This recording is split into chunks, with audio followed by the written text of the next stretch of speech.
Okay, good evening, everybody. How are you? My name is Ken Kilbride. I'm the Chief Executive of ADHD Ireland. You're very welcome, and I'd like to say thank you for taking the time to come along to this talk this evening. And obviously, I'd like to thank John and South County Dublin Libraries there and everybody in Castletimon for organising this talk. So what are we going to be doing this evening? So this evening, we're going to do a couple of things.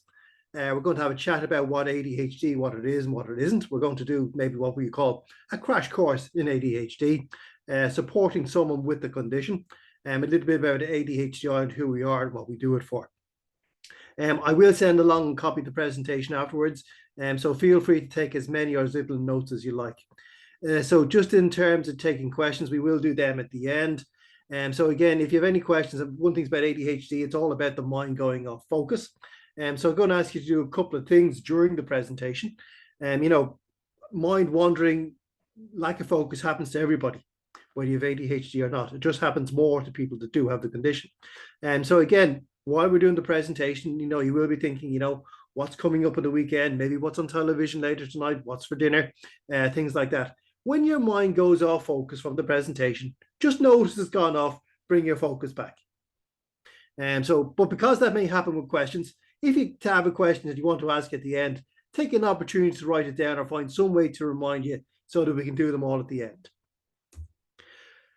I robbed this from Music Generation and Dunleary when I was out doing a talk for them very recently. So imagine if every young child and young person in Ireland could grow up to be as part of a community where they could live and experience inclusion, creativity, diversity, and empowerment. That's a very simple mission statement of what we think every child in Ireland, and particularly children with ADHD, should be getting today. So very just quickly, just in terms of ADHD Ireland, we're a charity. We were founded in 1980. So what happened, obviously, back in 1980, there was absolutely no supports in Ireland for people with ADHD. So some parents came together around a kitchen table and started the organisation. Our mission in life is to make life better for all people affected by ADHD. Now, the importance part in that is all people affected by. So we work with people who have the condition. So, parents of children with ADHD, and adults with the condition as well. But we also work with all people affected by. And that includes, the teachers in schools. That includes your GP. That includes psychiatrists, employers. So we work in a holistic way to make life better for everybody affected by ADHD. Now, there isn't going to be any questions tonight. There isn't going to be a test at the end of it. But if there was, it'd be on these 6-7 areas. So the areas we're going to talk about tonight, we're going to talk about the three main behaviors around ADHD. That's inattention, impulsivity, hyperactivity. We're going to talk about executive function, which is the regulation of the brain, working memory and emotional dysregulation, and ADHD being a neurodevelopmental condition. So they're the areas we're going to talk about. And I say, if we were doing a test, they're the questions that we would be asking. So a little bit about ADHD. So most people will probably know already that it stands for attention deficit hyperactivity disorder. We do not know of anyone who likes the name. We don't like it ourselves, and I honestly think it should be changed to something much better. Why would you want something that's called a deficit and a disorder?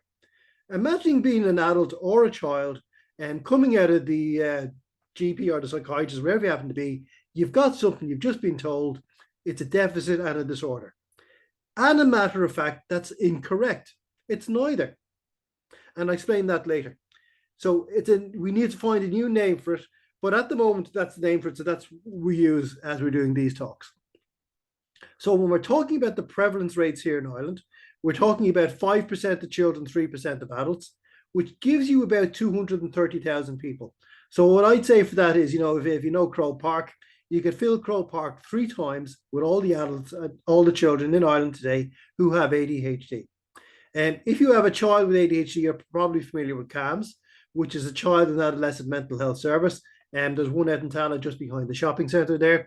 And so again, about 30 to 50% of all children going through the CAMS service in Ireland today are for an ADHD assessment and treatment. As we're saying, significant number of children continue to meet the criteria into adulthood. And what we call comorbidity, and again, nobody likes the word comorbidity also. So we use the terms coexisting or cohabiting. And so again, when you have ADHD, there's an old saying, it rarely travels alone. And so you're going to see that if someone has ADHD, there's more than likely one other or two other conditions there as well. And we'll talk about that a little bit later. So what is ADHD? It's mentioned in something called the DSM-5, which is the Diagnostic and Statistical Manual. So that's the playbook produced by the American Psychiatric Association. And what that does, it lists all the conditions, how you assess and how you treat for them. And it's generally regarded worldwide as the Bible. So again, your psychiatrist will refer back to that. So again, it is listed in that as a condition. Now, the reason we mentioned that is, and put it up front, is that, if you imagine people my age or a child, when I was a child, ADHD was not seen as a real condition. It was seen back then as, the naughty child syndrome, the bold child, caused by bad parenting. It was just an invention of the American pharmaceutical industry to sell more medication. But we now know it's a real condition, and I'll explain a little bit more later on. We also recognize the role of genetics. So what we're saying here is that twin studies suggest up to 90% heritability. So the point you need to take out of this is ADHD tends to run in families. So if there's a parent or child with ADHD, you're looking at 25 to 33% genetic chance one of the parents also has it. And if it's not the parents, you're looking at the grandparents or, Uncle John or Auntie Mary, what happens to be. The important thing is that ADHD tends to run in families. As you're saying, the prevalence rate is 3 to 5%, depending on children or adults. And within that, how many are actually diagnosed? And the simple answer is we don't know. So again, I would have got on the phone and phoned, all the leading academics, clinicians, researchers, people like that. And the range we came up with was about 20 to 50%. So in Ireland today, there's about 60,000 children that would have ADHD. Of those 60,000, how many are actually in treated and getting an assessment? We don't know, but we guess it's about 20 to 30,000. But more than likely, it's 30 to 40,000 that aren't. So there's still an awful lot more undiagnosed children out there with the condition. When you look at adults, probably 170,000. If there's 150,000 or 10, 15,000 to do the diagnosis, we're doing well, which means there's 150,000 adults who don't have the diagnosis. So it's very much underdiagnosed condition still. And you'll probably see things in the paper saying, tsunami of ADHD, everybody has it. Every second celebrity seems to be coming out and saying they have ADHD. But just to let you know, it's still very much underdiagnosed as a condition. In terms of getting a diagnosis, as we mentioned, you get it primarily through CAMS.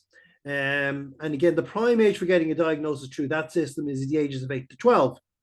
But what we do know from that is that in that age range, boys get diagnosed 4 times more often than girls. Now, we did just mention there it's genetic, which means that, it's 50% boys, 50% girls.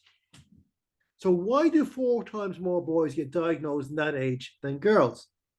And the answer tends to be around that girls, and there's an old saying, girls internalize, boys externalize. So girls will internalize their ADHD. So they can be sitting down the back of the class, they can be quiet, they can be dreamy, not causing a problem. The boy will tend to externalize their hyperactivity. So they're the ones that are bouncing off the walls, not sitting still in the classroom, talking incessantly, things like that. And that can be seen. So girls tend to get diagnosed at a later age than boys. And that's one of the things that can happen is that, particularly when you go to a GP, and if you have a girl who thinks you may have ADHD, and they're going, well, she's sitting here quietly, not causing a problem, she might not have ADHD. But actually, we do a huge amount of work around talking to teachers, talking to GPs, around how to spot it in girls as much as boys, because as I say, it's genetic, so it's 50% boys, 50% girls. It's estimated that about 60% of children will continue to meet the clinical criteria into adulthood. So it's not something that stops at your 18th birthday. And you will find that ADHD continues into adulthood, and it now can be diagnosed. And the HSE are doing that now in South County, and they have a clinic out in Sandyford for that. So a little bit about the signs of ADHD. So we don't have to go too much into this. But again, we're looking at the etiology, which is the cause, set or causes, or manner or causation of a disease or condition. So what are those for ADHD? So we're talking about different neural pathways. And within that, we're talking about messenger chemicals in the brain, and we're talking about a normal dopamine signal in the frontal cortex and a deficiency in noradrenaline in the reticular activating system. Don't need to know too much about that. What you do need to know is that people with ADHD, remember we were saying earlier that ADHD, it's a difference. It's not better, it's not worse, it's just different. So people with ADHD have different brain wirings and different neural pathways. So what they started doing a number of years ago was some work around, brain imaging. So they put people in MRI scanners, they put on ECG caps. And what you do with that is you then show the person with a particular condition, a particular stimulus, see what parts of their brain lights up. And you then show it to someone who doesn't have ADHD, the relative controls, and see what part of their brain lights up. So you can see on the left-hand side there, when they showed the stimulus to someone with ADHD, one part of their brain lit up. When they showed it to the relative controls, different parts of their brain lit up. So we're just showing there that the brain of someone with ADHD works differently than someone that doesn't have ADHD. Now, what does this mean? And this is one of the key things about ADHD, and this is why we go back to saying at the start, and the name isn't actually correct. So it says when the brain of a person with ADHD is not engaged in activity, it appears to go into what's called a drowsy energetic state, not enough new exciting input from the environment. So what I've said here is two things. It sounds a little bit contradictory, to be honest. It goes into a drowsy energetic state. And this is one of the key things behind ADHD. And this is one of the key myths behind the condition, that it's all around that people with ADHD can't focus. People with ADHD have the same level of focus as anyone else. It's just the inability to retain control or retain attention is the challenge. So what you find is that someone with ADHD is looking at a stimulus or whatever it happens to be, and the brain goes into this drowsy state and says, I'm not finding this interesting. Find me something else that is.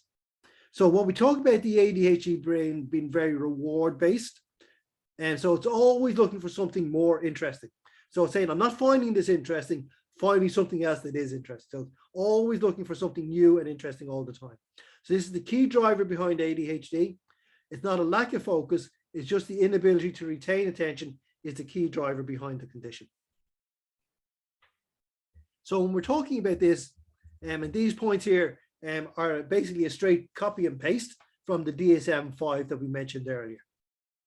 So, fails to give close attention to details, because that's the mindset. I'm not finding this interesting, find me something else it is, and makes those careless mistakes and errors in schoolwork, other activities, difficulty organizing tasks and activities. If you have a child with ADHD, in the morning, when they're doing the homework, do they have everything to go? Where's the pencils when they're doing their homework? Where's the rulers, the play book, the books, all those type of things.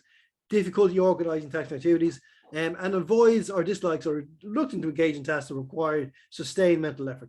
That's because the brain is going on focusing, find me something else more interesting all the time. When we talked about earlier there about, that was about 60% of adults or children will go into adulthood still meeting the clinical criteria. So just to bear in mind, just very quickly on that, what we're saying there is that people still continue with the clinical criteria. They still have ADHD. What they've done is they've learned to put in hints and tips around their impulsivity, their hyperactivity, so they no longer meet the clinical criteria. They still have it. They just found ways to manage it. So what we say, it's the A, not the H, that tends to cause the difficulty across the lifespan. So in terms of, it's just very quickly, a little survey that was done in the UK. So they did a survey of all the children as they started in primary school. It was 46,000 children, large survey. They gave them scores for their inattention, their hyperactivity, and their impulsivity. When they finished primary school, they retested them. So what they found is that the inattention was statistically significant and negatively associated with academic achievement in both English and maths at the age of 11.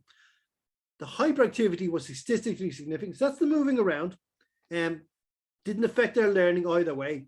And the impulsivity was actually positively associated.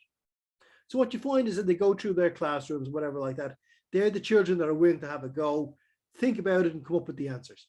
So what you find is impulsivity can actually be a positive in academic settings.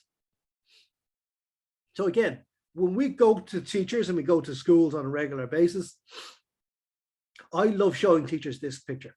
And I say to them, do you have a child in your class who has their hand in the air, halfway through asking the question, couldn't possibly know what the final answer is going to be? That's your child with ADHD. I have to say it, and I have to say it now. So what we're talking about here is impulsivity and the inability, the consequence of actions. And that's what's called executive function. So executive function is like the regulator in the brain. So people with ADHD have very poor regulation or no regulation whatsoever.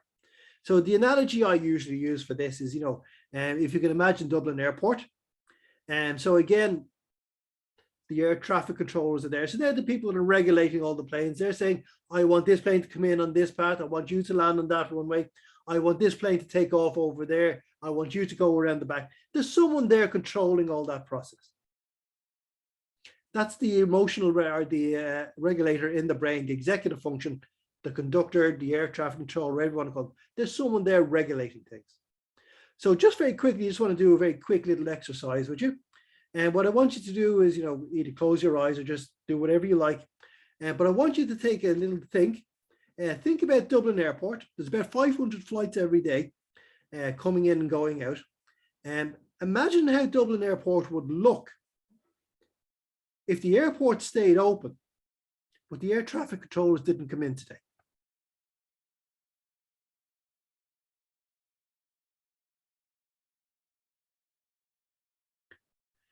So when people do that, what they usually find is they can feel chaos in their brain, all these planes flying all around the place all the time. That's what it's like in the brain of someone with ADHD. And this goes back to the point around the executive function and the impulsivity, because they know if the thought comes into their head and they don't say it now, it's going to be gone because of the inattentiveness. The brain's going to go on to something else, looking for something else more interesting. So if they don't say it now, it's going to be gone. So again, you'll find people with ADHD can be very excitable, blurting out answers because I got to say it and I got to say it now. Because of that, they'll have trouble taking turns. They're going to interrupt others in conversations. And if you say to someone, with ADHD, if you're good, do X, Y, or Z, I'm going to get you something tomorrow. They're going to have a hard time resisting temptation because tomorrow's a completely different other land. They're thinking about things now. It's often said for people with ADHD, there's now and not now. And it's usually now. So again, if you're looking at things around that, how can you make it immediate? If it's a reward or a sanction, you need to make it work in the now. Saying to someone, in school with ADHD, at the end of the term, do X, Y, or Z, you're going to get a gold star. Doesn't work. Rewards, sanctions, etc. need to be immediate because of that lack of executive function. So again, you've probably heard the saying before about ADHD, Ferrari brain, bicycle brakes. So what we're talking about there is, the fast brain, it's going from white to white very quickly. And that's the Ferrari brain with ADHD. But the lack of executive function, that's the bicycle brakes. There's no one there to control or regulate that as well. So then again, you're looking at the overactivity or the hyperactivity that comes with the condition. Very simply, on the go, driven by a motor all the time. If you have a child with ADHD, you'll recognize this. And within that, you'll probably recognize that there can be challenges around sleep. And this can be a challenge for, be either children or adults with the condition. And so what you find is, that melatonin for people with ADHD tends to get released a little bit later. And so again, the brain keeps on going. Everybody goes to bed at the same time. The ADHD brain, the physical activity, the brain activity is still moving around. There's still hyperactivity inside in the brain, finding it very difficult to go to sleep. Still has to get up at the same time in the morning as everyone else. So what you find is that sleep challenges can be difficult for people with ADHD. So good sleep hygiene is really, really important for people with the condition. And as I say, talking excessively, talking all the time. These are things that you will see. So they're the three main behaviors with ADHD. Just a very quick recap. The inattention, which is the inability to retain attention. The impulsivity, which is around executive function. And the hyperactivity, was on the go, driven by a motor all the time. What's not in the DSM-5, but we probably think it should be, is something called rejection sensitivity dysphoria, which is RSD. So what we say here is intense, overwhelming emotions, reactions, and be more sensitive than others. So if you have a child or even an adult with ADHD, you can find that a small thing gets, because it's unregulated in the brain, it intensifies. So the emotions, where it gets regulated in someone else who doesn't have ADHD, doesn't get regulated in someone with ADHD, builds up, intensifies, and becomes a very heightened emotion. So what you'll find with people with ADHD, because of that lack of executive function, when they're talking about things, they have to say now, but emotions also don't get regulated. So what you find is they can go from 0 to 100 in intensity. So again, something that was small becomes a big thing. So they have this rejection sensitivity and dysphoria. And as I say, 99% of teenagers and adults with ADHD identify to be more sensitive than unusual to rejection. And 1 in 3 say this is the biggest challenge of living with a condition. And again, we know from running our support groups and talking to adults and children that that's probably true, that the inability to regulate emotions is one of the biggest challenges that goes with the condition. I like this as a little analogy. If you ever want to know what my brain is like, imagine having 239 tabs open on your computer all the time. And so again, I would regularly do Zoom meetings with adults and other people with the condition. And we do know, because they do show me their screens, they do have 239 tabs open on their computers all the time. And imagine that's what's happening inside your brain as well at the time. We've talked a little bit about the condition and some of the challenges that come with it, but you cannot talk about all that without also talking about the positives that goes with the condition as well, and how you can reframe the condition. So again, when we talk about that Ferrari brain, so that's the ability of the brain to go from idea to idea to idea to idea, thought to thought very quickly. So what you find is that people with ADHD, because of that Ferrari brain, are very imaginative. They can go through those 95, 99 bad ideas to get to 100 quicker than anyone else can. So they're going to be imaginative, creative, determined, insightful, lots of positive conditions like that with the condition. So just taking it a little bit further, we know lots of adults with the condition, So what are the characteristics that they have that make them a valued person in the workplace? We talked about the creativity. People with ADHD will have more ideas before breakfast than the rest of us will have all day. Because the brain's working on 2 to 3 different things at the one time, people with ADHD are good at multitasking. Because of that impulsivity, when the rest of us are actually forming a committee, someone with ADHD will just go and do it. Because of that hyperactivity, they got high energy and drive. And when people with ADHD are interested in something, they can hyperfocus. So again, you're looking at someone who's very imaginative, willing to work around, on 2 or 3 different things and aspects of the project, happy to take a risk, lots of energy. Why wouldn't you want someone like that in your workplace? Now, they may not be the best person at doing the spreadsheet at the end of or writing that final report. So again, you always work from what we would call a strengths-based approach, either in school or the employment setting. So find out what they're good at and work to those strengths. So you'll find lots of people with ADHD are in sports. So it's well known that gold medal winners at the Olympics will over-index for ADHD. So Michael Phelps, he's down the bottom there, has won 23 gold medals at the Olympics. Michael Phelps has severe ADHD. At the age of 9, I'm not saying his parents threw him into a swimming pool, but he went in the swimming pool, up and down and up and down and up and down. 15 years later, 23 gold medals. Simone Biles, you would have seen her at the recent Olympics, so she's the American gymnast. Michael Jordan's the most famous basketball player ever. And Greg LeMond, you just see him in the top picture there, and he won the Tour de France twice. But he won it the years that Lance Armstrong didn't win it. We know what Armstrong was using. Greg was just using his ADHD. One of the things he says was quite interesting about it in terms of once he got the diagnosis and got the treatment. He says a lot of athletes have it, which we know is true. I'm the kind of guy who needs to be doing something to learn it. Well, he's talking there about movement. One thing we know about movement in ADHD is that it increases dopamine. We mentioned there earlier about the lack of dopamine. So movement increases the dopamine, helps you focus, helps you learn. And when he says I got into cycling, I'd say it took the sport off, or the sport itself took the fog off my brain. And that was the increased dopamine in his brain. I was able to absorb stuff. It changed my life. What he's saying there is movement helps. And that's one of the key things coming out of what we will say tonight is that, if you have ADHD, movement helps. I know lots of families with ADHD, and I think every one of them has a trampoline. And they're all doing things that keep the people active in the household.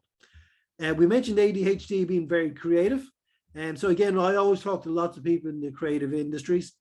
So what we do know is, the entertainers, Will Smith, Jim Carrey, Ryan Gosling, Woody Harrelson, the two Justin Timberlake, Justin Bieber, Cara Delevingne. I didn't put Emma Watson in there, Michelle Rodriguez, while I'm at McPartland. And you'll see sort of every second, if I don't know if anybody's listening to Ray Darcy, not yesterday, the day before, Paris Hilton was on. She was talking about her new book and how ADHD affects her.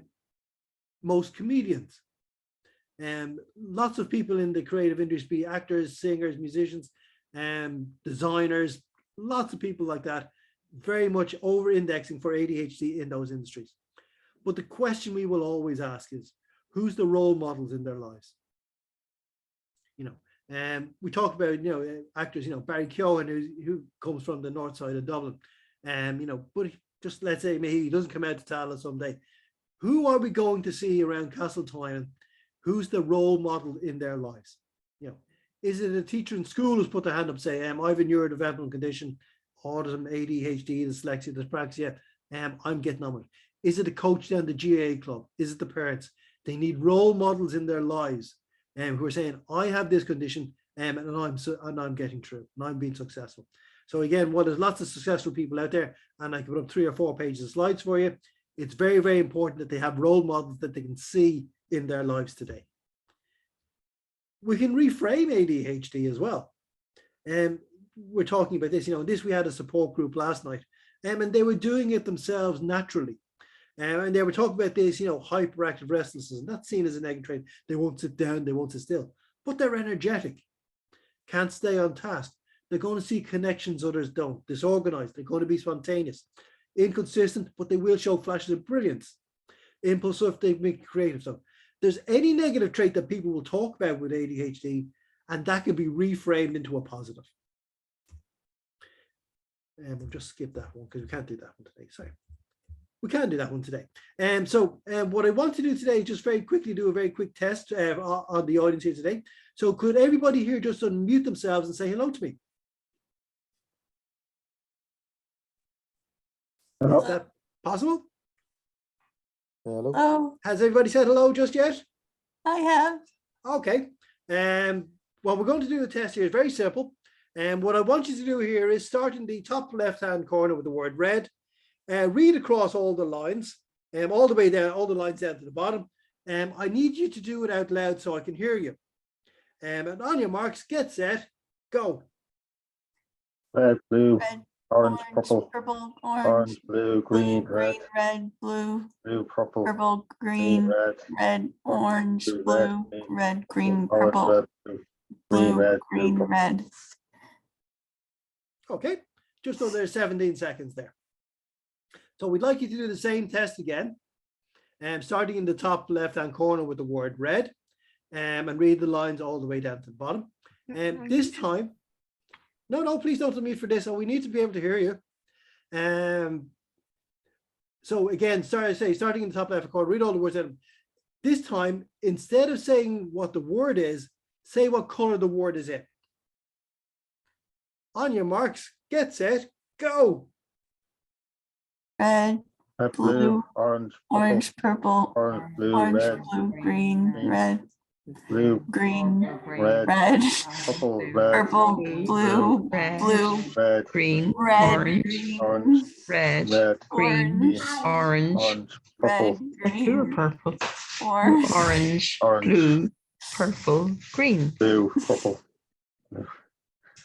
Brilliant. 27 seconds on that one. So that was just a little bit longer. What I'm doing here is something called the Stroop test. And the idea behind the Stroop test is, we're testing your executive function. So what I've done here is I've asked you to hold 2 thoughts in your mind at the one time. What's the word? And while I'm figuring that out, what color is it in and saying that? So your mind is trying to hold 2 thoughts at the one time. We mentioned already about ADHD, the mind's going to go off focus. So if you found that test difficult, we can have a chat to you afterwards. Just very quickly, just in terms of ADHD, there is what we would call subtypes within the condition. And just to say, just if anybody could just mute yourself there again, just after that would be appreciated. So there's the predominantly inattentive presentation. So that was primarily what people used to call ADD. And so it's hard for the individuals to organize, finish a task, pay attention to details, follow instructors, conversations. And so you can have 100% attention deficit, have no problem with inattention, impulsivity or hyperactivity, and have ADHD. Then there's predominantly hyperactive impulsive presentation. Person fidgets, talks a lot, hard to sit still, feels restless, trouble with talking out of turns. Person with impulsiveness may have more accents than others. And that can happen a lot for children with the condition. So what you find there is, the 10-year-old child stands at the top of the slide, thinks they're Superman, they can fly. Because there isn't that executive function there to go, that's not a great idea. And they're the ones that fly off the top of the slide, end up with the broken, wrist, knees, whatever it happens to be. So children with ADHD, because of that impulsivity, can have higher rates of accidents and injuries than others. So you can have 100% impulsivity, hyperactivity, have no problems with attention deficit, and have ADHD. However, by far, the combined is the most common. So what you find is the two above are equally present in the person, and that's what you see all the time. As I say, the symptomology can change over time, and it does persist into adulthood. Just some other things to mention, the poor internalization of rules of social conduct. That's, the jumping into conversations, things like that as well. Difficulty, relationship problems, parents, teachers, whatever it happens to be, and emotional maturity delay. I put that one in bold for a reason. So what we're talking about here is that people with ADHD will have an emotional maturity delay of about 25%. So if you have a 12-year-old, they will have the emotional maturity of a 9-year-old. So if you have a 16, they're looking at 12, 13. So you just to bear in mind that when you're dealing with someone with ADHD, be it a teacher or a parent, and that if the child has ADHD, they're going to have an emotional maturity delay of about 25%. You need to treat them at their emotional age rather than their chronological age. And one of the challenges we always say with ADHD, the biggest challenge with the condition is not having ADHD itself, but the low self-esteem that it brings. So we'll always say to people, if you can find a way to increase the self-esteem, you've done something very positive there.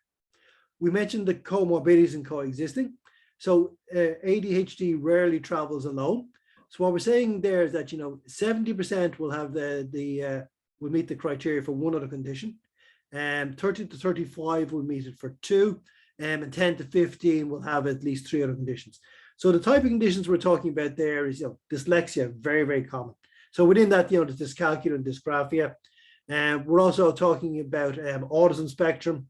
30-40% of people with ADHD will have autism, and the reverse is true. And then you find conditions like dyspraxia.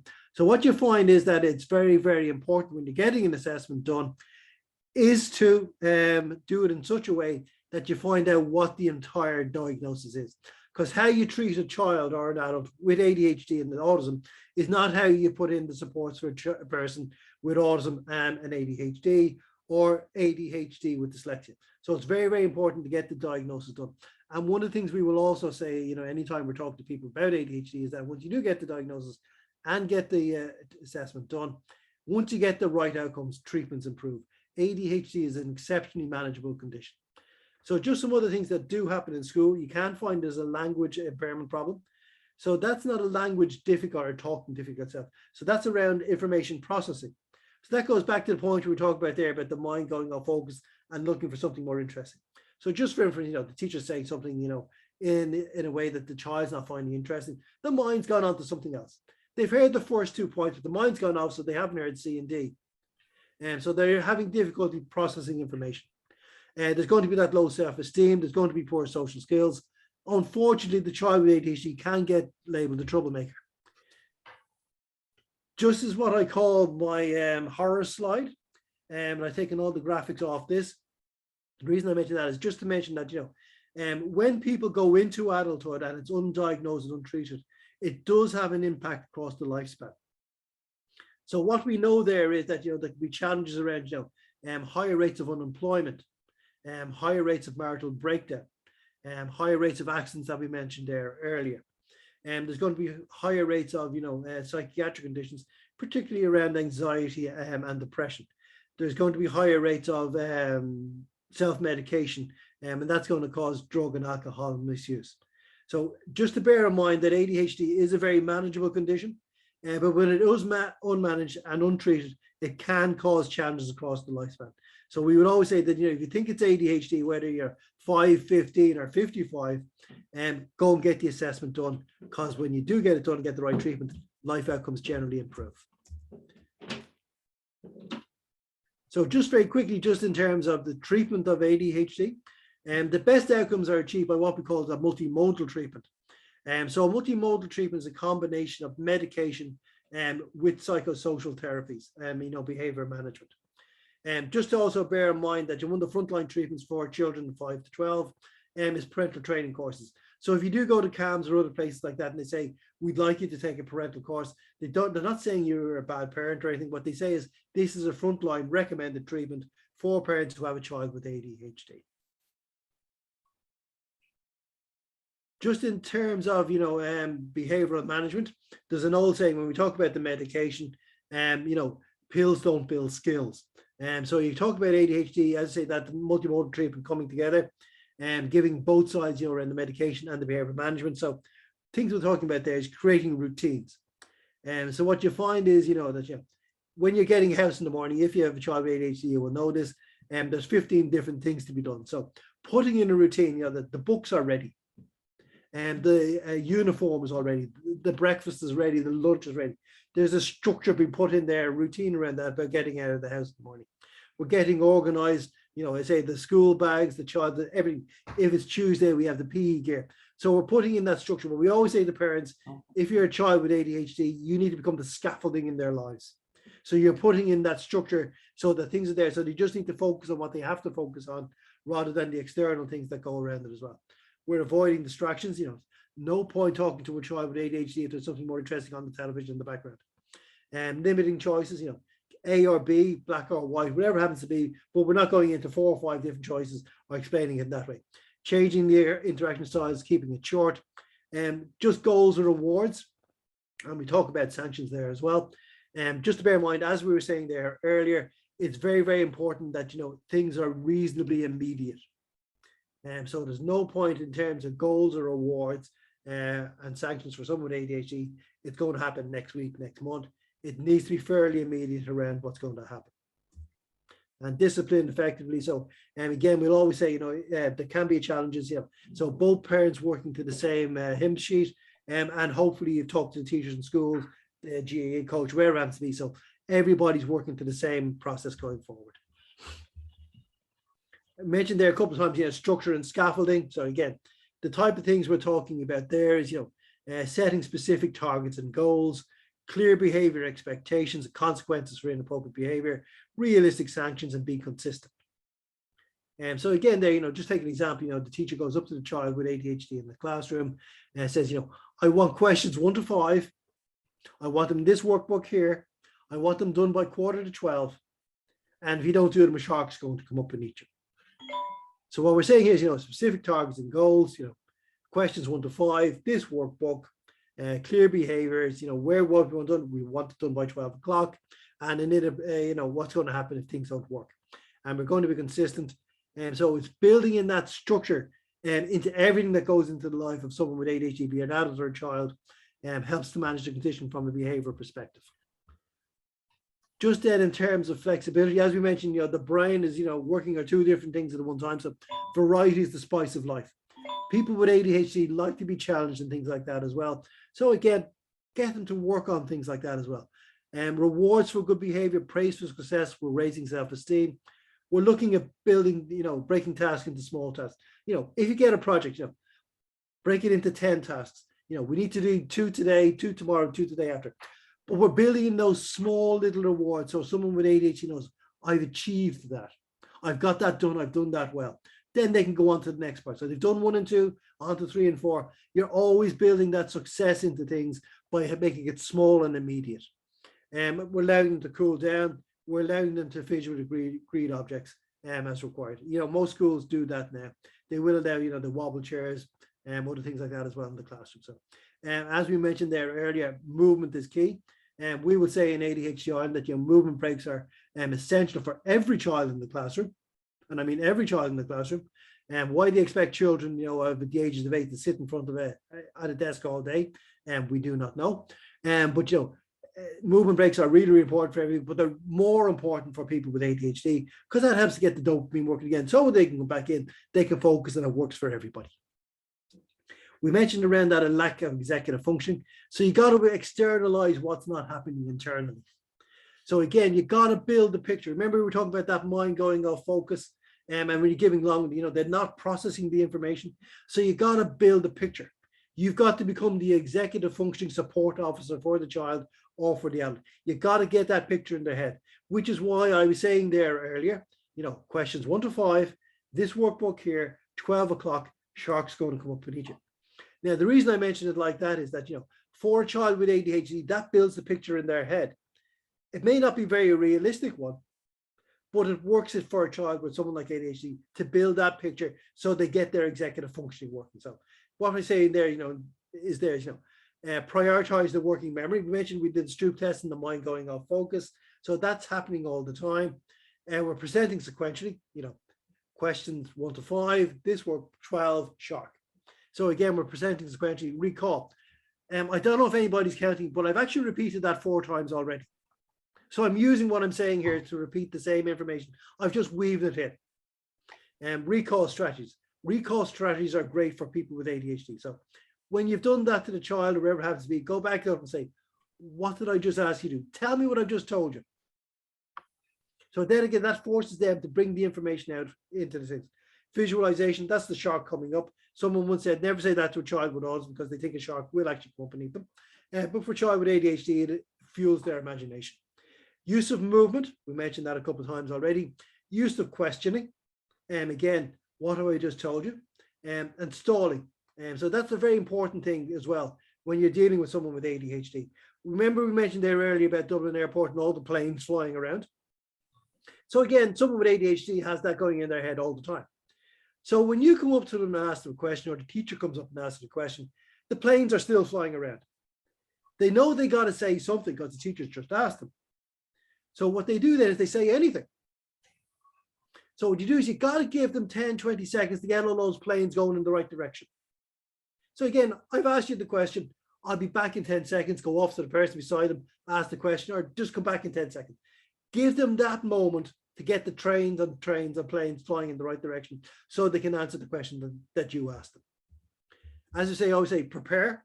And just to bear in mind with ADHD, because of that impulsivity, even with the best laid plans and all the structure of the world, someday it's just going to go to hell. So just bear in mind, it is going to happen. Have a plan and stick to it. Just some other tips in terms of, encouraging the physical exercise. As we always say, movement is your friend. I've put that in capitals. And provide a great deal of encouragement and support.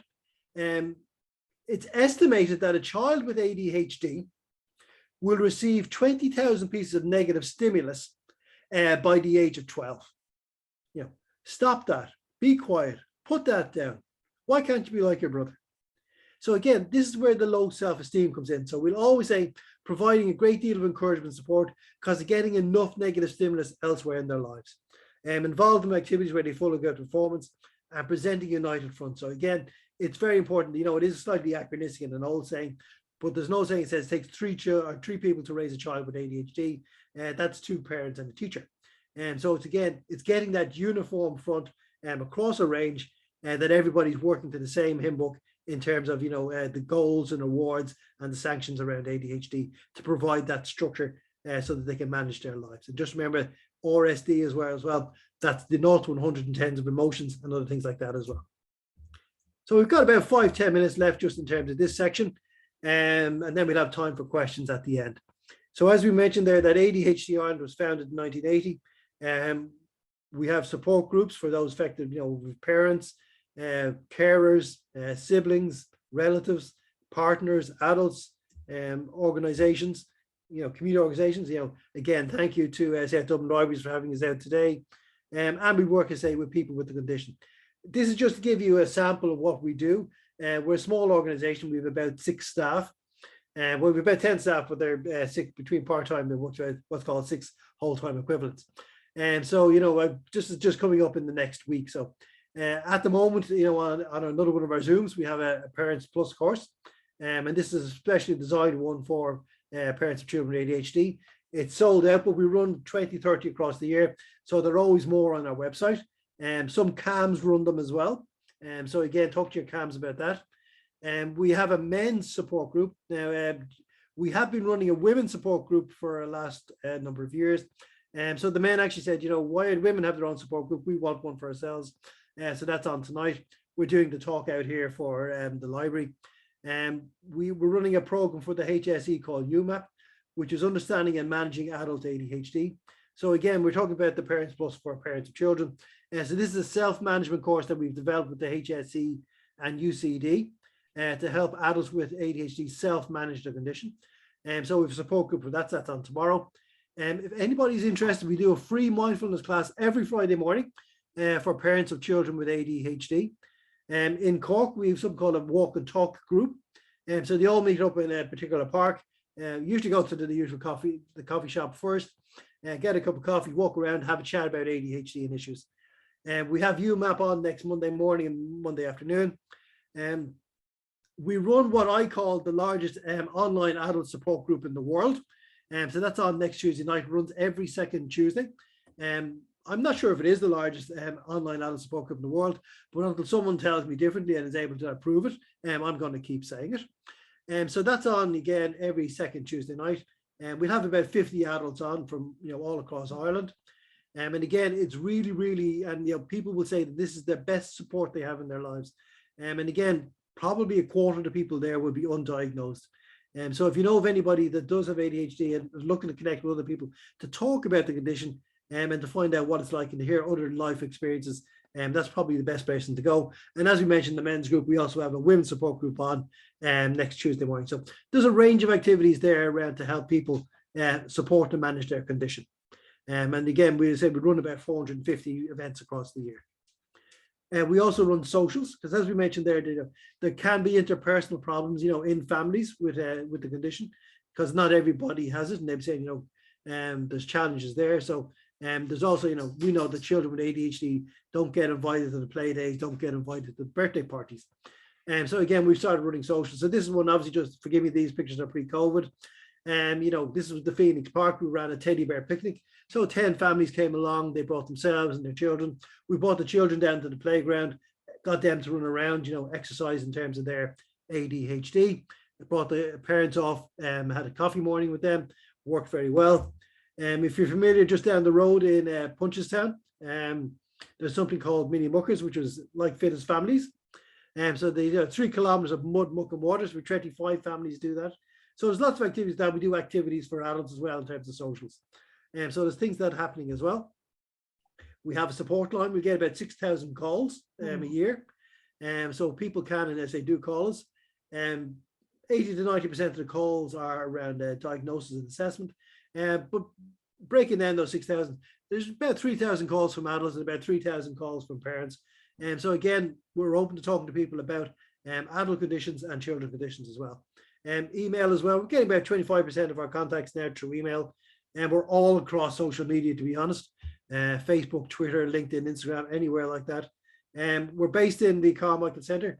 So if you get off the Lewis line at Jervis Street, walk up the road or Smithfield, and you get to the Carmichael Centre, drop in, and we can have a cup of coffee, get the biscuits out, and have a chat if you want. We do an awful lot of research. ADHD is probably the most researched psychiatric condition on the planet. So again, we do an awful lot of research. There's just a couple of examples.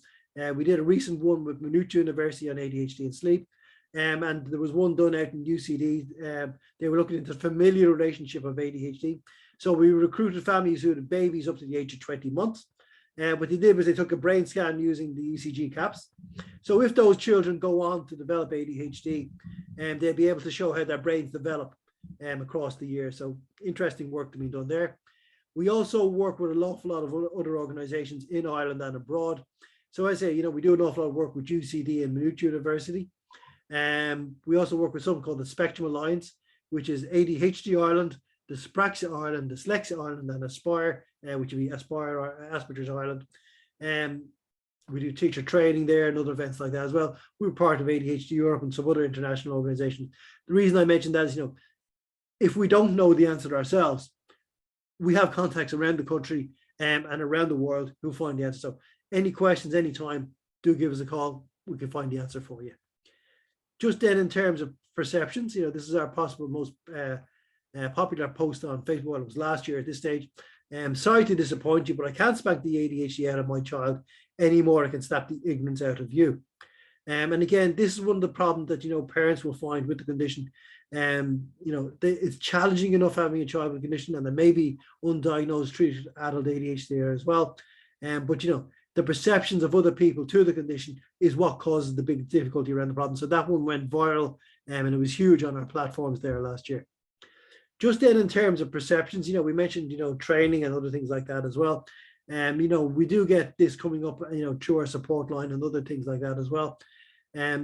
Just taking the example, and we know this is changing and it is improving. But it says, despite the high rates of ADHD among children, a slim majority of Irish GPs have a positive attitude towards ADHD, and this could lead to undiagnosed misdiagnosis. This is the girls we were talking about earlier.